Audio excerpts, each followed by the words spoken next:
The Strange Case of Sir Arthur Carmichael. Taken from the notes of the late Dr. Edward Carstairs, M.D. the Eminent Psychologist.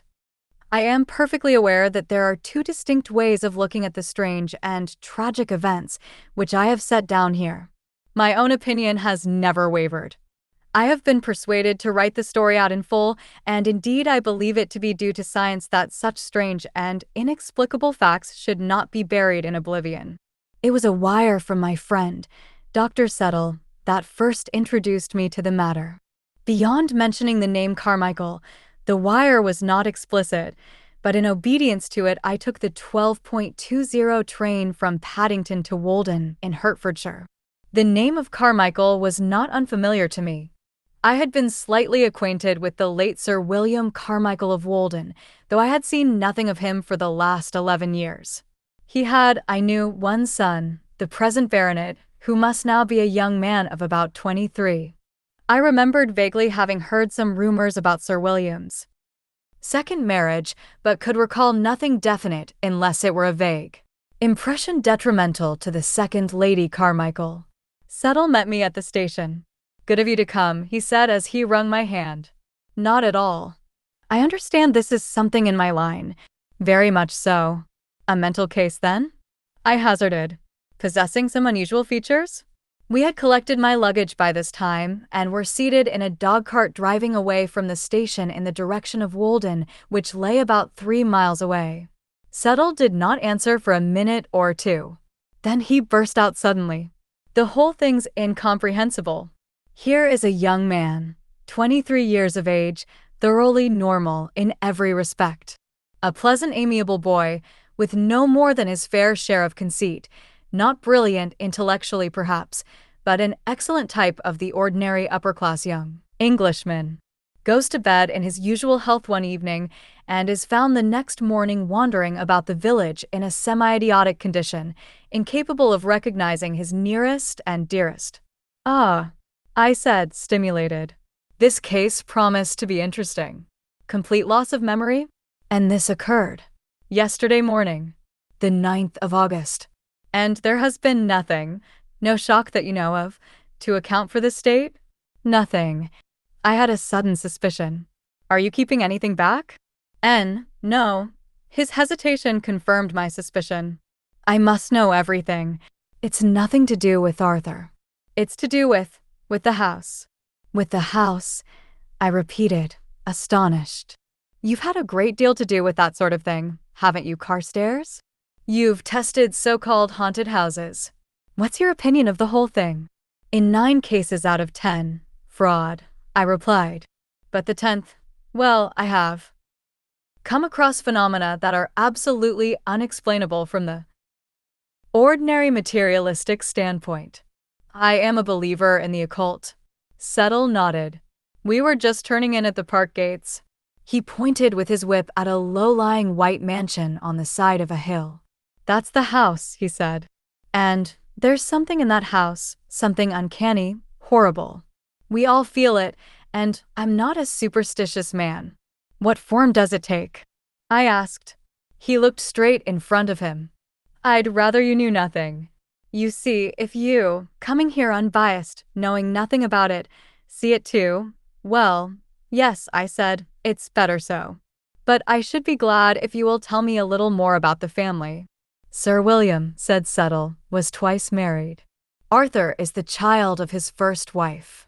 9 years ago he married again, and the present Lady Carmichael is something of a mystery.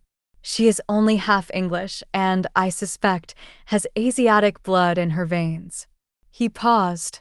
"Settle," I said, "you don't like Lady Carmichael." He admitted it frankly. "No, I don't. There has always seemed to be something sinister about her." "Well, to continue, by his second wife Sir William had another child, also a boy, who is now 8 years old. Sir William died 3 years ago, and Arthur came into the title and place. His stepmother and half-brother continued to live with him at Woolden. The estate, I must tell you, is very much impoverished. Nearly the whole of Sir Arthur's income goes to keeping it up. A few hundreds a year was all Sir William could leave his wife, but fortunately Arthur has always got on splendidly with his stepmother and has been only too delighted to have her live with him. Now, yes. 2 months ago Arthur became engaged to a charming girl, a Miss Phyllis Patterson. He added, lowering his voice with a touch of emotion. They were to have been married next month. She is staying here now. You can imagine her distress. I bowed my head silently. We were driving up close to the house now.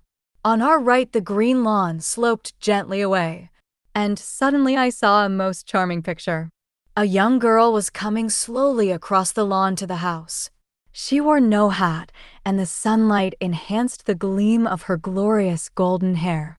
She carried a great basket of roses, and a beautiful gray Persian cat twined itself lovingly round her feet as she walked. I looked at Settle interrogatively. That is Miss Patterson, he said. Poor girl, I said. Poor girl. What a picture she makes with the roses and her gray cat. I heard a faint sound and looked quickly round at my friend. The reins had slipped out of his fingers and his face was quite white. What's the matter? I exclaimed. He recovered himself with an EF ort. In a few moments more we had arrived, and I was following him into the green drawing room where tea was laid out. A middle-aged but still beautiful woman rose as we entered and came forward with an outstretched hand.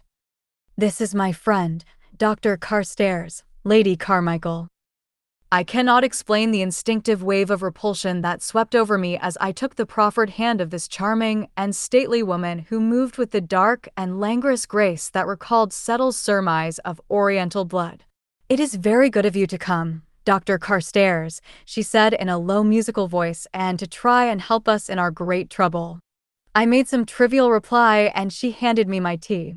In a few minutes the girl I had seen on the lawn outside entered the room. The cat was no longer with her, but she still carried the basket of roses in her hand. Settle introduced me and she came forward impulsively. Oh! Dr. Carstairs, Dr. Settle has told us so much about you. I have a feeling that you will be able to do something for poor Arthur. Miss Patterson was certainly a very lovely girl, though her cheeks were pale and her frank eyes were outlined with dark circles. My dear young lady, I said reassuringly, indeed you must not despair. These cases of lost memory or secondary personality are often of very short duration. At any minute the patient may return to his full powers. She shook her head. I can't believe in this being a second personality, she said. This isn't Arthur at all. It is no personality of his. It isn't him. Phyllis, dear, said Lady Carmichael's soft voice, here is your tea. And something in the expression of her eyes as they rested on the girl told me that Lady Carmichael had little love for her prospective daughter-in-law. Miss Patterson declined the tea, and I said, to ease the conversation, isn't the pussy cat going to have a saucer of milk? She looked at me rather strangely. The pussy cat? Yes, your companion of a few moments ago in the garden. I was interrupted by a crash. Lady Carmichael had upset the tea kettle, and the hot water was pouring all over the floor. I remedied the matter, and Phyllis Patterson looked questioningly at Settle. He rose. Would you like to see your patient now, Carstairs? I followed him at once. Miss Patterson came with us. We went upstairs. And Settle took a key from his pocket. He sometimes has a fit of wandering, he explained. So I usually lock the door when I'm away from the house. He turned the key in the lock and went in. The young man was sitting on the window seat where the last rays of the westerly sun struck broad and yellow. He sat curiously still, rather hunched together, with every muscle relaxed. I thought at first that he was quite unaware of our presence until I suddenly saw that, under immovable lids, he was watching us closely. His eyes dropped as they met mine, and he blinked. But he did not move. Come, Arthur, said Settle cheerfully. Miss Patterson and a friend of mine have come to see you. But the young fellow in the window seat only blinked. Yet a moment or two later I saw him watching us again, furtively and secretly. Want your tea? Asked Settle, still loudly and cheerfully, as though talking to a child. He set on the table a cup full of milk. I lifted my eyebrows in surprise, and Settle smiled. Funny thing, he said, the only drink he'll touch is milk. In a moment or two, without undue haste, Sir Arthur uncoiled himself, limb by limb, from his huddled position and walked slowly over to the table. I recognized suddenly that his movements were absolutely silent. His feet made no sound as they trod. Just as he reached the table, he gave a tremendous stretch, poised on one leg forward, the other stretching out behind him. He prolonged this exercise to its utmost extent and then yawned. Never have I seen such a yawn. It seemed to swallow up his entire face. He now turned his attention to the milk, bending down to the table until his lips touched the fluid. Settle answered my inquiring look. Won't make use of his hands at all. Seems to have returned to a primitive state. Odd, isn't it? I felt Phyllis Patterson shrink against me a little, and I laid my hand soothingly on her arm. The milk was finished at last, and Arthur Carmichael stretched himself once more, and then with the same quiet, noiseless footsteps he regained the window seat, where he sat, huddled up as before, blinking at us. Miss Patterson drew us out into the corridor. She was trembling all over. "Oh, Dr. Carstairs," she cried. "It isn't him. That thing in there isn't Arthur." I should know. I shook my head sadly. The brain can play strange tricks, Miss Patterson. I confess that I was puzzled by the case. It presented unusual features. Though I had never seen young Carmichael before, there was something about his peculiar manner of walking and the way he blinked that reminded me of someone or something that I could not quite place. Our dinner that night was a quiet affair, the burden of conversation being sustained by Lady Carmichael and myself. When the ladies had withdrawn, Settle asked me my impression of my hostess. "I must confess," I said, "that for no cause or reason I dislike her intensely. You are quite right, she has Eastern blood, and, I should say, possesses marked occult powers. She is a woman of extraordinary magnetic force." Settle seemed on the point of saying something, but checked himself and merely remarked after a minute or two, "She is absolutely devoted to her little son." We sat in the green drawing room again after dinner. We had just finished coffee and were conversing rather stiff-ly on the topics of the day, when the cat began to meow piteously for admission outside the door. No one took any notice, and as I am fond of animals, after a moment or two I rose. "May I let the poor thing in?" I asked Lady Carmichael. Her face seemed very white, I thought, but she made a faint gesture of the head, which I took as assent, and, going to the door, I opened it. But the corridor outside was quite empty. "Strange," I said. "I could have sworn I heard a cat." As I came back to my chair, I noticed they were all watching me intently. It somehow made me feel a little uncomfortable. We retired to bed early. Settle accompanied me to my room. "Got everything you want?" he asked, looking around. "Yes, thanks." He still lingered rather awkwardly, as though there was something he wanted to say, but could not quite get out. "By the way," I remarked, "you said there was something uncanny about this house? As yet it seems most normal. You call it a cheerful house?" "Hardly that, under the circumstances. It is obviously under the shadow of a great sorrow. But as regards any abnormal influence, I should give it a clean bill of health." "Good night," said Settle abruptly. "And pleasant dreams." Dream I certainly did. Miss Patterson's gray cat seemed to have impressed itself upon my brain. All night long, it seemed to me, I dreamt of the wretched animal. Awaking with a start, I suddenly realized what had brought the cat so forcibly into my thoughts. The creature was meowing persistently outside my door. Impossible to sleep with that racket going on. I lit my candle and went to the door. But the passage outside my room was empty, though the meowing still continued. A new idea struck me. The unfortunate animal was shut up somewhere, unable to get out. To the left was the end of the passage where Lady Carmichael's room was situated. I turned therefore to the right and had taken but a few paces when the noise broke out again from behind me. I turned sharply and the sound came again, this time distinctly on the right of me. Something, probably a draft in the corridor, made me shiver, and I went sharply back to my room. Everything was silent now, and I was soon asleep once more, to wake to another glorious summer's day. As I was dressing, I saw from my window the disturber of my night's rest. The gray cat was creeping slowly and stealthily across the lawn. I judged its object of attack to be a small flock of birds who were busy chirruping and preening themselves not far away. And then a very curious thing happened. The cat came straight on and passed through the midst of the birds, its fur almost brushing against them, and the birds did not fly away. I could not understand it. The thing seemed incomprehensible. So vividly did it impress me that I could not refrain from mentioning it at breakfast.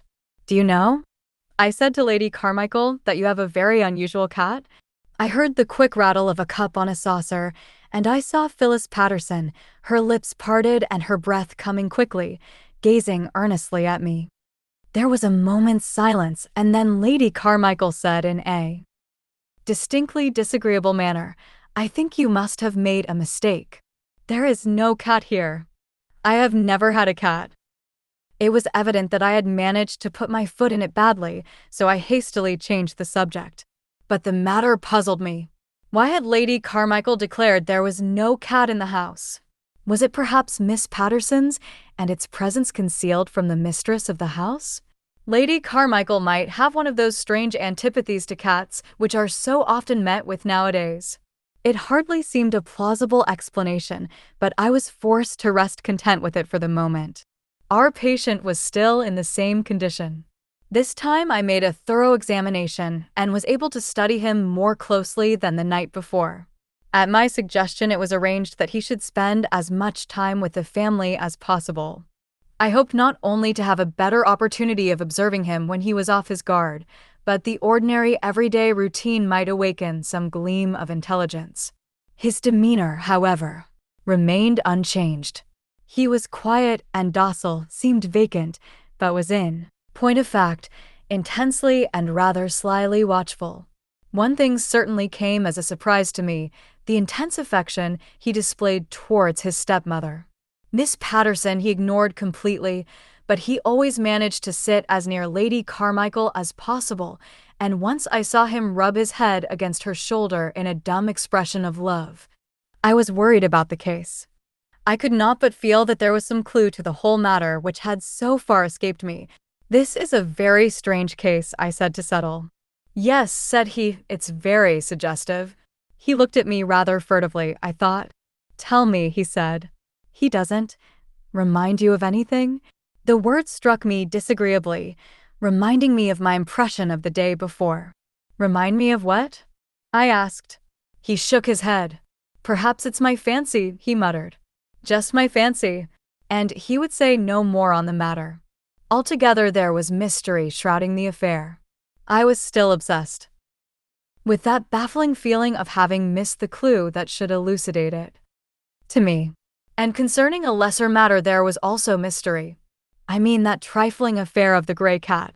For some reason or other the thing was getting on my nerves. I dreamed of cats. I continually fancied I heard him. Now and then in the distance I caught a glimpse of the beautiful animal, and the fact that there was some mystery connected with it fretted me unbearably. On a sudden impulse, I applied one afternoon to the footman for information. "Can you tell me anything," I said, "about the cat I see?" "The cat, sir?" He appeared politely surprised. "Isn't there, a cat?" "Her ladyship had a cat, sir. A great pet. Had to be put away, though. A great pity, as it was a beautiful animal." "A gray cat?" I asked slowly. "Yes, sir." "A Persian. And you say it was destroyed?" "Yes, sir." "You're quite sure it was destroyed?" "Oh!" "Quite sure, sir. Her ladyship wouldn't have him sent to the vet, but did it herself. A little less than a week ago now. He's buried out there under the copper beech, sir." And he went out of the room, leaving me to my meditations. Why had Lady Carmichael affirmed so positively that she had never had a cat? I felt an intuition that this trifling affair of the cat was in some way significant. I found Settle and took him aside. Settle, I said. I want to ask you a question. Have you, or have you not, both seen and heard a cat in this house? He did not seem surprised at the question. Rather did he seem to have been expecting it. I've heard it, he said. I've not seen it. But the first day I cried, on the lawn with Miss Patterson. He looked at me very steadily. I saw Miss Patterson walking across the lawn. Nothing else. I began to understand. Then I said, the cat. He nodded. I wanted to see if you, unprejudiced, would hear what we all hear. You all hear it then? He nodded again. It's strange, I murmured thoughtfully. I never heard of a cat haunting a place before.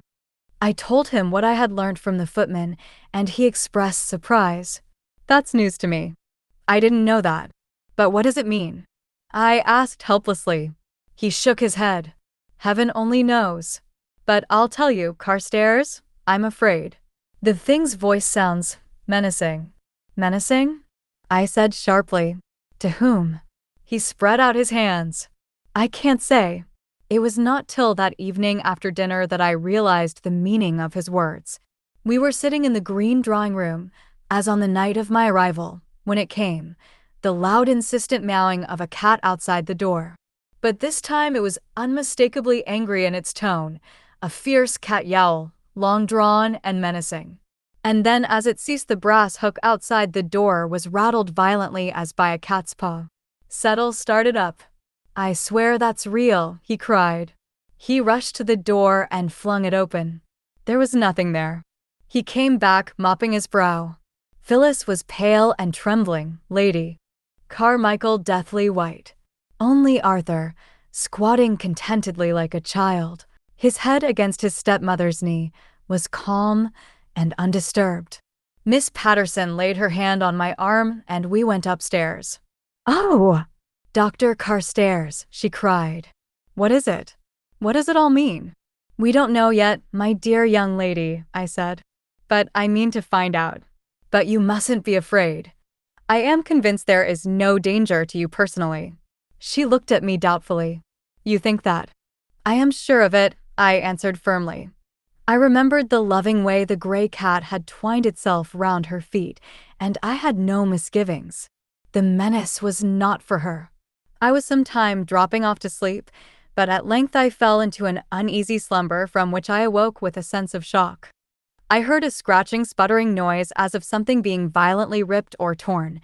I sprang out of bed and rushed out into the passage. At the same moment, Settle burst out of his room opposite. The sound came from our left. You hear it, Carstairs? He cried. You hear it. We came swiftly up to Lady Carmichael's door. Nothing had passed us, but the noise had ceased. Our candles glittered blankly on the shiny panels of Lady Carmichael's door. We stared at one another.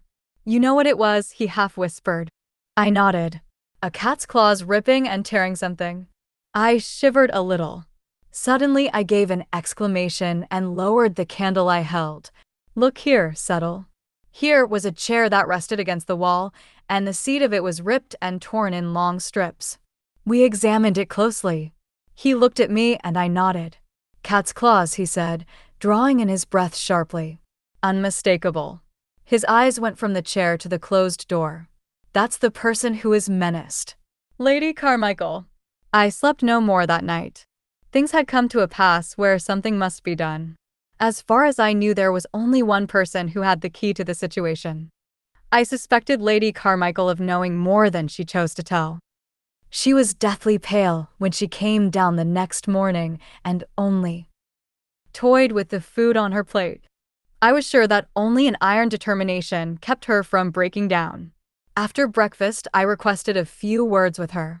I went straight to the point. Lady Carmichael, I said, I have reason to believe that you are in very grave danger. Indeed? She braved it out with wonderful unconcern.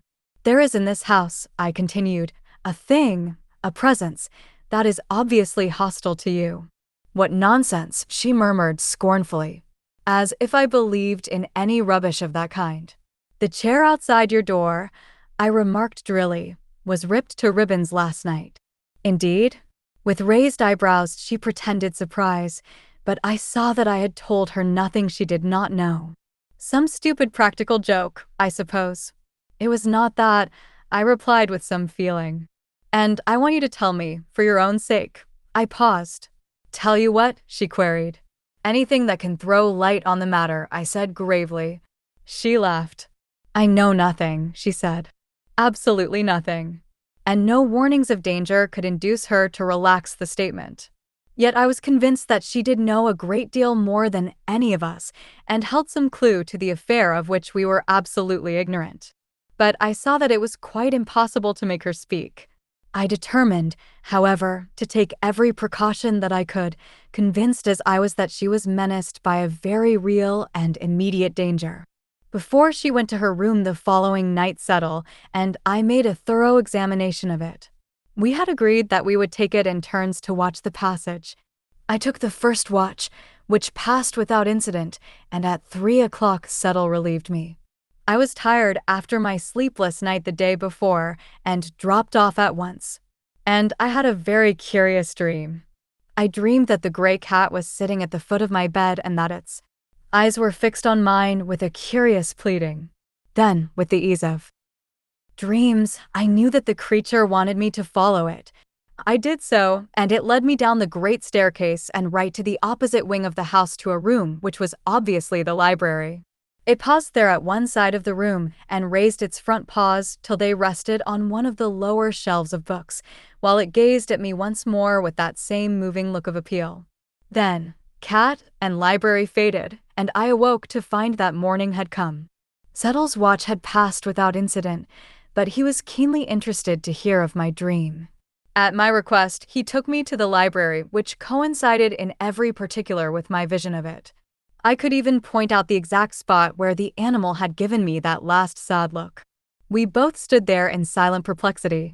Suddenly an idea occurred to me, and I stooped to read the title of the book in that exact place. I noticed that there was a gap in the line. Some book has been taken out of here, I said to Settle. He stooped also to the shelf. Hello, he said. There's a nail at the back here that has torn off a fragment of the missing volume. He detached the little scrap of paper with care. It was not more than an inch square, but on it were printed 2 significant words, the cat. This thing gives me the creeps, said Settle. It's simply horribly uncanny. I'd give anything to know, I said, what book it is that is missing from here. Do you think there is any way of finding out? Maybe a catalogue somewhere. Perhaps Lady Carmichael? I shook my head. Lady Carmichael will tell you nothing. You think so? I am sure of it. While we are guessing and feeling about in the dark, Lady Carmichael knows.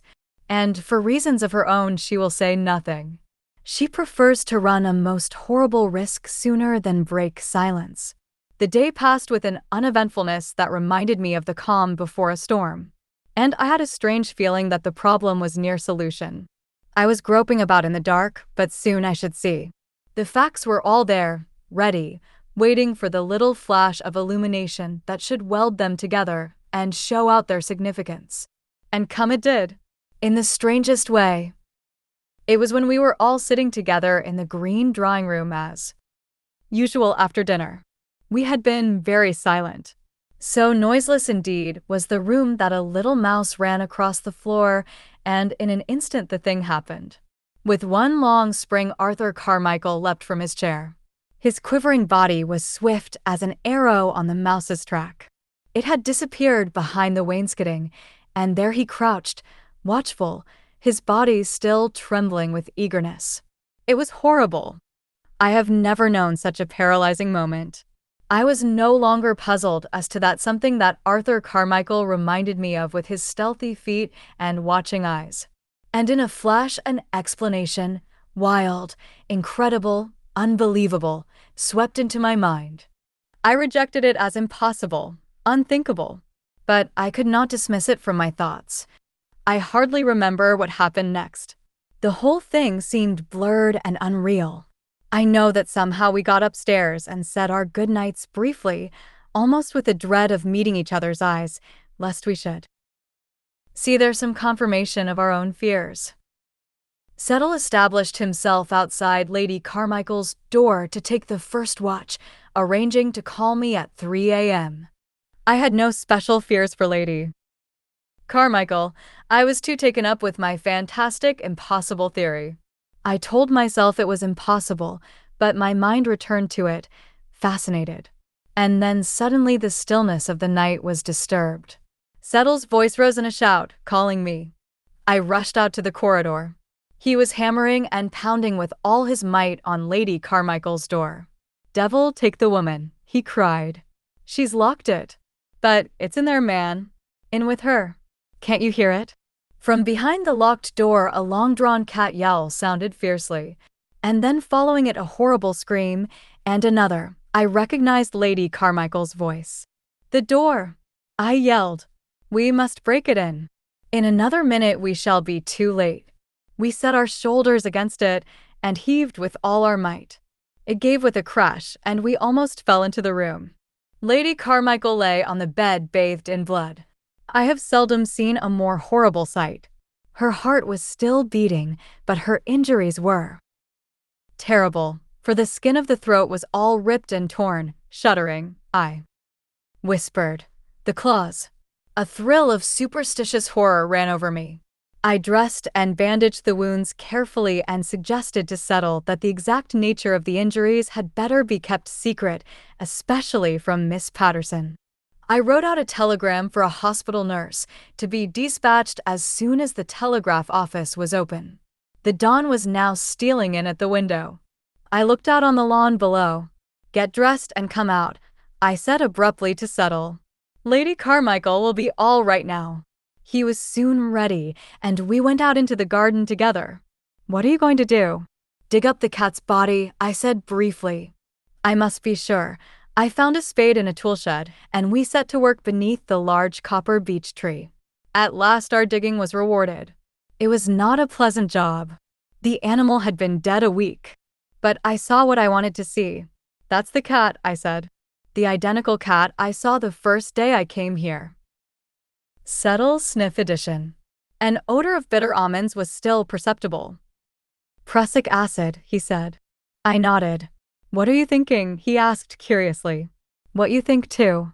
My surmise was no new one to him. It had passed through his brain also, I could see. "It's impossible," he murmured.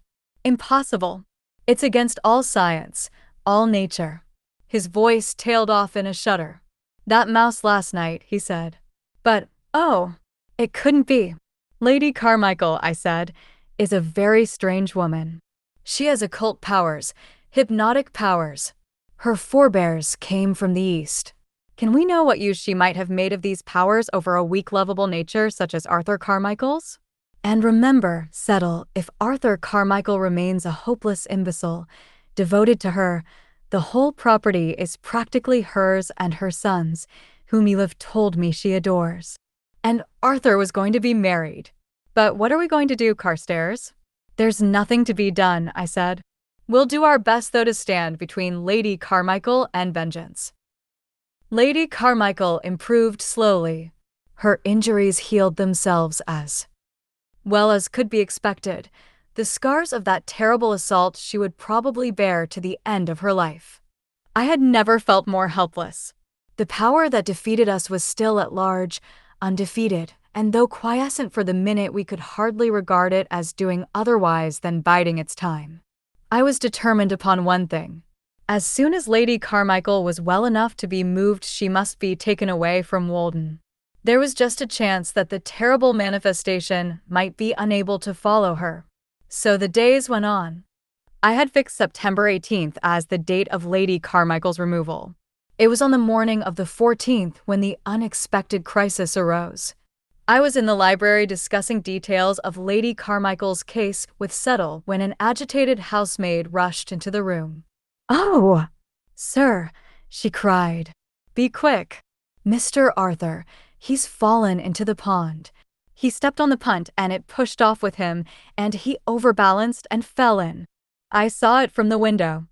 I waited for no more, but ran straight out of the room, followed by Settle. Phyllis was just outside and had heard the maid's story.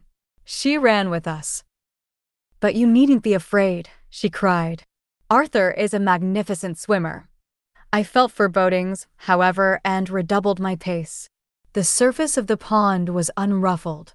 The empty punt floated lazily about, but of Arthur there was no sign. Settle pulled off his coat and his boots. I'm going in, he said. You take the boat hook and fish about from the other punt. It's not very deep. Very long the time seemed as we searched vainly. Minute followed minute. And then, just as we were despairing, we found him and bore the apparently lifeless body of Arthur Carmichael to shore. As long as I live, I shall never forget the hopeless agony of Phyllis's face. Not, her lips refused to frame the dreadful word. No, my dear, I cried. We'll bring him round, never fear. But inwardly I had little hope. He had been under water for half an hour.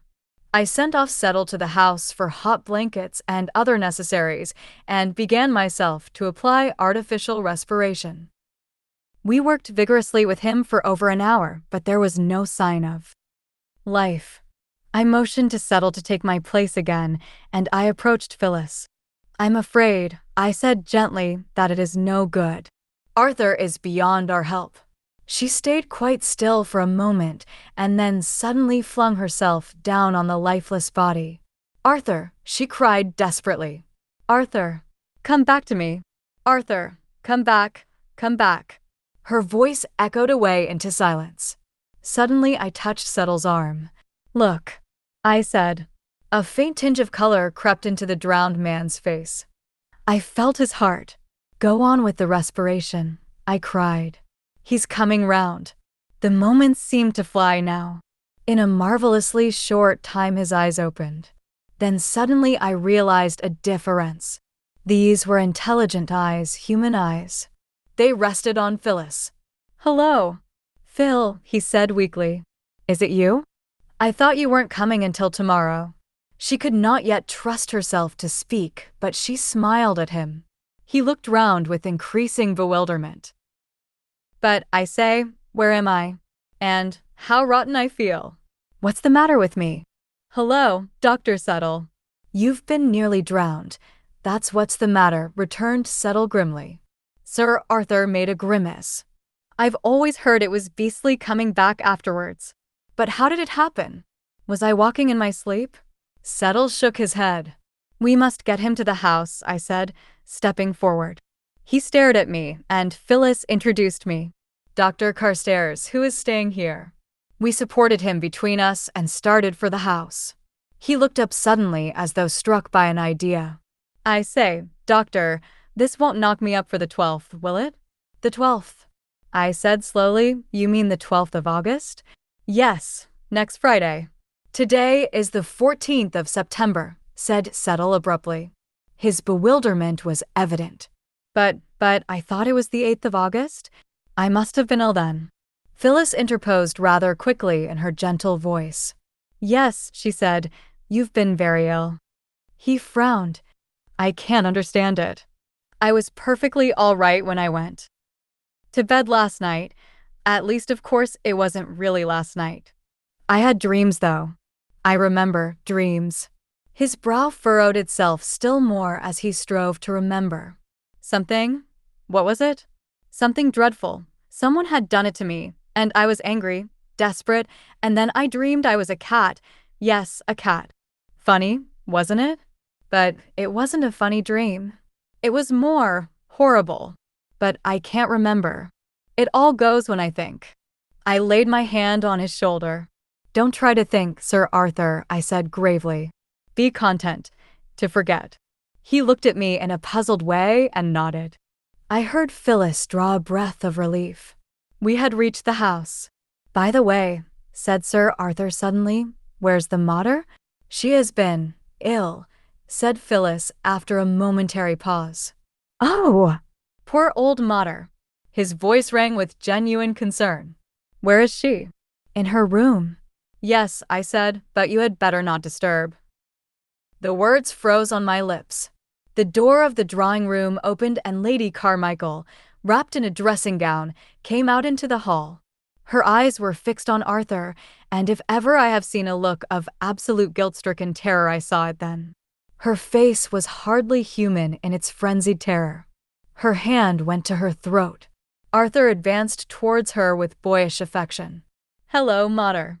So you've been knocked up too? I say, I'm awfully sorry." She shrank back before him, her eyes dilating. Then suddenly, with a shriek of a doomed soul, she fell backwards through the open door. I rushed and bent over her, then beckoned to settle. "Hush," I said. "Take him upstairs quietly and then come down again. Lady Carmichael is dead." He returned in a few minutes. "What was it?" he asked. "What caused it?" "Shock," I said grimly. "The shock of seeing Arthur Carmichael restored to life. Or you may call it, as I prefer to, the judgment of God." "You mean," he hesitated. I looked at him in the eyes so that he understood. "A life for a life," I said significantly. "But, oh, I know that a strange and unforeseen accident permitted the spirit of Arthur Carmichael to return to his body. But nevertheless, Arthur Carmichael was murdered." He looked at me half fearfully. "With prussic acid?" he asked in a low tone. "Yes," I answered. "With prussic acid. 2. Settle and I have never spoken our belief. It is not one likely to be credited. According to the orthodox point of view, Arthur Carmichael merely suffered from loss of memory. Lady Carmichael lacerated her own throat in a temporary fit of mania, and the apparition of the grey cat was mere imagination. But there are two facts that to my mind are unmistakable. One is the ripped chair in the corridor. The other is even more significant.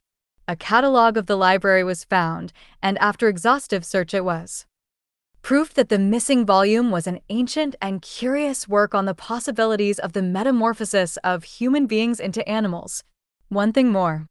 I am thankful to say that Arthur knows nothing. Phyllis has locked the secret of those weeks in her own heart, and she will never, I am sure, reveal them to the husband she loves so dearly and who came back across the barrier of the grave at the call of her voice.